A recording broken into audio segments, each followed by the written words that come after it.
حضرات محترم معزز سامعین کرام، آج محرم الحرام کا دوسرا جمعہ ہے۔ محرم الحرام کے موضوعات واقعہ کربلا کے حوالے سے آج سے ہم شروع کریں گے، اور اس موضوع کا آغاز جو ہے وہ ہم فضائل و مناقب سیدنا امام حسین علیہ السلام سے کریں گے۔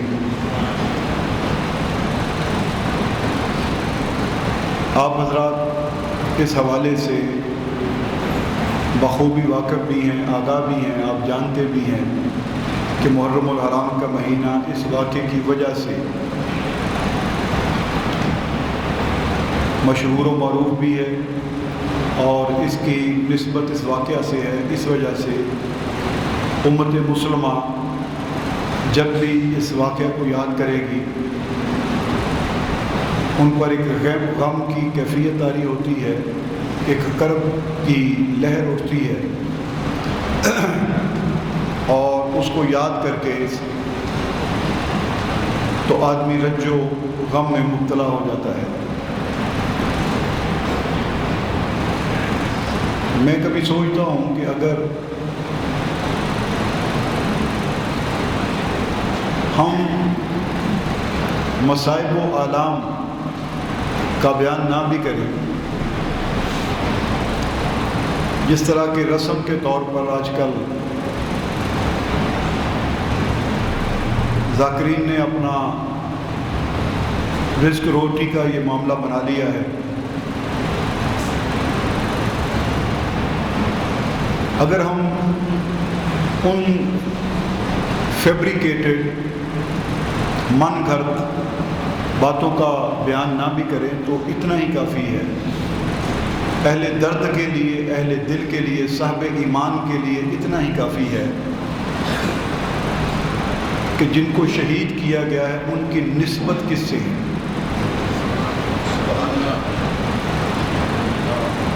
یہ اتنی بات اگر ہمارے ذہن میں بیٹھ جائے، دل میں گھر کر لے کہ وہ ہستیاں کون ہیں جن کو شہید کیا گیا، ان کی نسبت کیا ہے، تو پھر اور کچھ بیان کرنا جو ہے وہ اضافی چیز ہو سکتی ہے۔ اصل چیز وہ نسبت ہے جو ہمیں رنج و غم میں مبتلا کرتی ہے،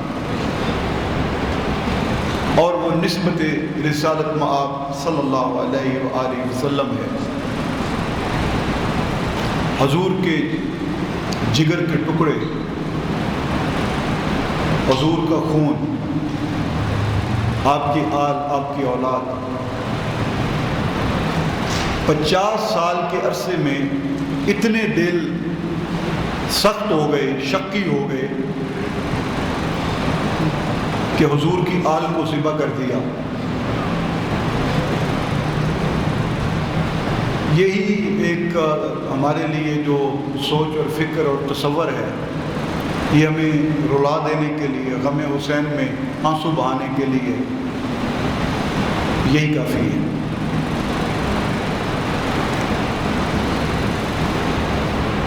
اللہ تعالیٰ نے قرآن پاک میں ارشاد فرمایا، وَلَنَبْلُوَنَّكُمْ بِشَيْءٍ مِّنَ الْخَوْفِ وَالْجُوعِ وَنَقْصٍ مِّنَ الْأَمْوَالِ وَالْأَنفُسِ وَالثَّمَرَاتِ، کہ یقیناً ہم تمہیں آزمائیں گے، کبھی خوف سے، کبھی بھوک سے، کبھی پیاس سے، کبھی مال و دولت لے کر، کبھی تمہاری جانوں سے ہم تمہیں آزمائیں گے۔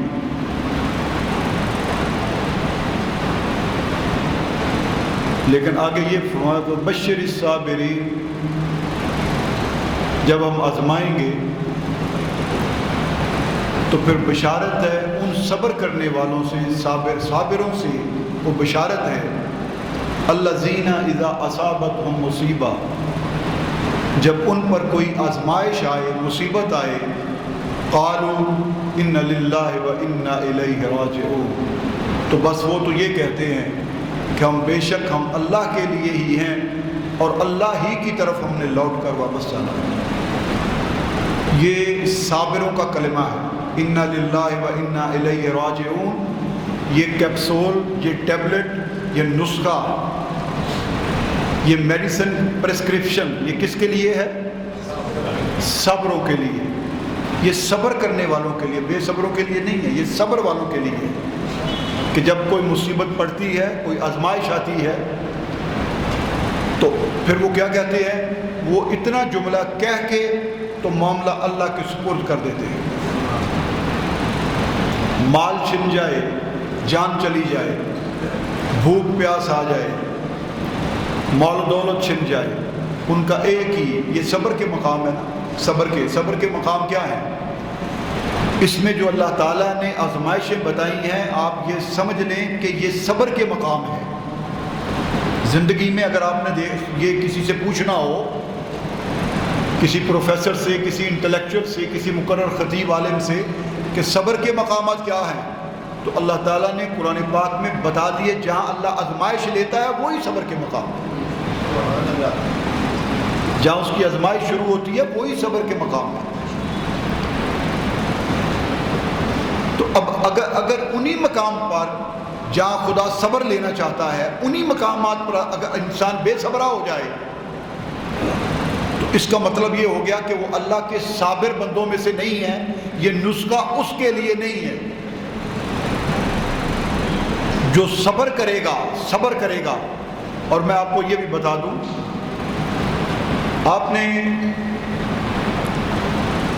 ہماری زندگی کا ایک، میں آپ کو مشاہدے کی بات کرتا ہوں، آپ میرے ساتھ اتفاق کریں گے۔ کسی باپ کو جب اچانک خبر ملتی ہے کہ اس کا بیٹا دنیا سے چلا گیا ہے، ایکسیڈنٹ ہو گیا، مارا گیا ہے، بیماری سے مارا گیا ہے، ماں کو خبر ملتی ہے، بھائی کو، بہن کی، اس طرح کی خبریں ملتی ہیں، فوراً کسی کے منہ سے انا للہ و انا الیہ راجعون نہیں نکلتا۔ میں بھی شامل ہوں ان میں، آپ لوگ بھی شامل ہیں۔ ہماری زبان سے یہ نہیں نکلتا، ہماری زبان سے فوراً واہ ویلا، رونا، دھاڑے مارنا، بے ہوش ہو جانا قدرتی امر ہے، یہ سب کچھ ہوتا ہے، یہ سب کچھ قدرتی امر ہے، اس میں کوئی حرج نہیں ہے۔ رونا یا قلبی کیفیت، دل کا پھٹ جانا، یا اس طرح کے معاملات، یا اپنے سے باہر ہو جانا، یہ اچانک صدمے کا ایک، لیکن یہ ساری چیزیں ناجائز نہیں ہیں، یہ ایک قدرتی نیچرل فینومینن ہے، وہ ہونا ہوتا ہے، اس میں کوئی تنقید نہیں ہے، لیکن جو کہنا ہوتا ہے وہ ہم کہہ نہیں پاتے۔ ایسا ہے کہ نہیں ہے؟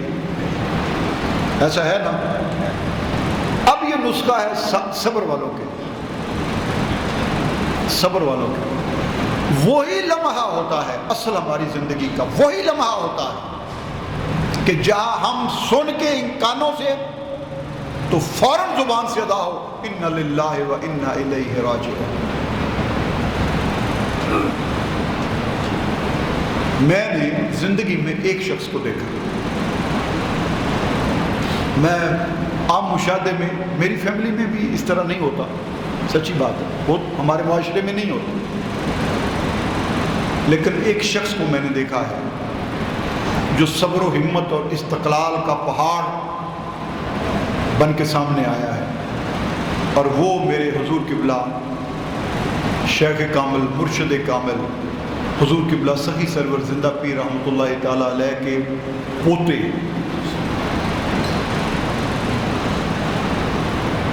جب ان کا بیٹا 18 سال کا نوجوان فوت ہو گیا، ہم لوگ عرس سے واپس ابھی آئے ہیں، پہنچے ہی ہیں اپنی اپنی منزلوں پر، تو پیچھے خبر آ گئی کہ بیٹے کی ڈیتھ ہو گئی ہے۔ 18 سال اور اکیلا بیٹا تھا، پیر حبیب اللہ صاحب رحمۃ دامت برکاتہم القدسی، ان کا بیٹا، اکیلا بیٹا، اکلوتا بیٹا، اس وقت 18-19 سال کا نوجوان بیٹا، شہزادہ تھا، خوبصورت، حسن و جمال کا پیکر، ہارٹ اٹیک ہو گیا، فوت ہو گیا۔ میں نے اپنے قبلہ پیر صاحب کے ان پوتے کو دیکھا ہے کہ لوگ آ رہے تھے، گلے لگ کے رو رہے تھے، دھاڑے مار رہے تھے، اور بجائے لوگ ان کو دلاسا دیتے باپ کو، وہ لوگوں، آنے والے لوگوں کو، خلقت کو دلاسا دے رہے ہیں۔ اللہ کی امانت تھی، اللہ لے گئے، اللہ کی امانت تھی، اللہ لے گئے۔ صبر کرو. وہ سب کو کہہ رہے ہیں صبر کرو صبر کرو. یہ ہے وہ عزم و استقلال اور ہمت اور صبر کی پیکر اور تصویر. انسان میں اگر یہ ہو جائے تو پھر یہ جو نسخہ ہے قرآن کا، پھر اللہ کہتا ہے تیرے لیے تو میں نے یہ نسخہ بتایا تھا، جو استعمال کر گیا. اور میں آپ کو یہ بات بتاؤں، ابھی واقعات تو آئیں گے، میں انشاءاللہ ان کا بیان بھی کروں گا. ابھی ہمارا آغاز ہے. میدان کربلا میں بھی جس شہادت کی خبر خیموں میں پہنچی،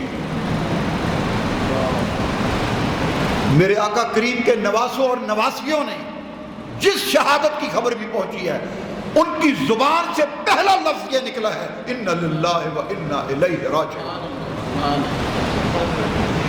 یہ وہ الفاظ تھے جو نکلے تھے. یہ کوئی بیان ہی نہیں کرتا. حیرانگی والی بات آپ کو بتا رہا ہوں، ہماری امام بارگاہوں میں، ہمارے ممبروں پر، چلو ممبروں کی بات تو چھوڑے، امام بارگاہوں پہ جو ایک لیبل لگا ہوا ٹھیکیداری کا، وہاں پر جہاں نوحے پڑے جا رہے ہیں، عزاداری ہوتی ہے، مصائب و علام بیان ہوتے ہیں، وہ سب کچھ ٹھیک ہے، وہ کرتے ہیں، ہم کوئی بات نہیں، وہ ان کا مرضی ہے، وہ کریں، ہم ان پہ کوئی اعتراض نہیں کرتے، کوئی objection نہیں کرتے. لیکن کسی امام بارگاہ، یہ آپ کے پاس یوٹیوب کے چینل ہیں، بے شمار یہاں پر ذاکرین کی تقریریں موجود ہیں.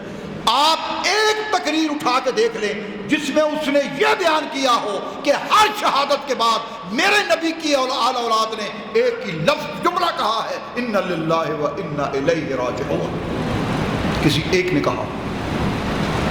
کوئی بیان کرتا ہو اس بات کو؟ نہیں کرتے. جو بات بتانے والی ہے. اس لیے میری پچھلے سال کی تقریر آپ کو یاد ہے، میں آج اس کو سن رہا تھا دوبارہ، خود ہی رات کو بھی سن رہا تھا، جو پچھلے سال میں نے تقریر کی تھی، حسین اور حسینیت. شاید اس کے کچھ آپ کو یاد، سال گزر جاتا ہے پھر چیزیں بھول جاتی ہیں، ذہن سے نکل جاتی ہیں، لیکن شاید کوئی بات ہو. آئندہ جو شخص حسینیت لبیک کا نعرہ لگائے نا، وہ یہ بات یاد رکھے کہ حسینیت غم، رنج، الم، موت، مال کے جانے پر، بھوک پیاس پر اِنَّ لِلَّهِ وَإِنَّا إِلَيْهِ رَاجِعُونَ یہ کہنے کا نام حسینیت ہے. اس کو کیا کہتے ہیں؟ یہ ہے. کوئی نہیں آپ کو بتائے گا، یہ بتاتے نہیں، ہمارے موضوعات نہیں ہوتے. ہم ایجوکیٹ کرنے کے لیے تو بات ہی نہیں کرتے. ہم لوگوں کو تو ایجوکیٹ کرنے کے لیے ہماری تقریر ہی نہیں ہوتی، ہمارے تو معاملے ہی اور ہیں. ایجوکیٹ یہ کرنا ہے، حقیقت بیان کرو جس میں میرے نبی کی آل اولاد کا مقام بلند نظر آئے، وہ بات کرو. کرنے کی بات نہیں میں کر رہا کہ ہم بلند کریں، وہ کام کرو. ہم کیا کر سکتے ہیں؟ ان کا مقام ہم بلند کرنے کا ہے ہی نہیں اتنے کہ ہم کر سکیں. جن کا مقام میرے اللہ اور اللہ کے رسول نے بلند کیا ہے، ہم جیسے گناہگار کیا بلند کریں گے؟ اس لیے میں خود بلند کرنے کی بات نہیں کر رہا. میں کہتا ہوں کہ جن سے ان کا مقام بلند نظر آئے وہ بات کرو. یہ نہیں کہ وہ کام کرو جس سے مقام بلند کرو. تم ذاکر کون ہوتا ہے اور خطیب ممبر پر بیٹھنے والا کون ہوتا ہے؟ اور جن کا مقام میرے اللہ بلند کر دیا، اللہ کے رسول نے بلند کر دیا. کائنات اور انسانیت مخلوق کیا اس کا مقام بلند کرے گی؟ لیکن ایجوکیٹ تو کرو لوگوں کو، لوگوں کو بتاؤ کہ نبی کی آل اولاد کا مقام کیا. مقام تو بتاؤ، اور جو ہے وہ تو بتاؤ. اللہ کے بندو جو ہے وہ بتاؤ، یا جتنا تمہیں فہم ہے وہ بتاؤ. جب بھی لاشا خیموں میں جاتا تھا، شہادت کی خبر جاتی تھی، تو سب کے منہ سے نکلتا تھا اِنَّ لِلَّهِ وَإِنَّا إِلَيْهِ رَاجِعُونَ. میں آپ کو پتہ ہے کہ قرآن پاک کا ایک ادنا سا طالب علم ہو، ساری زندگی اسی جستجو میں قرآن پاک میں یہ غور کرتے کہ اس لفظ کا معنی، اس حرف کا، اس جہاں جس مقام پر ہے، اسلوب جو ہے بیان کا، آیت کا، اس میں غور و فکر کرنا، یہ میری ہابی ہے. دنیا کا جو معروف قانون ہے، اصول ہے، وہ کیا ہے؟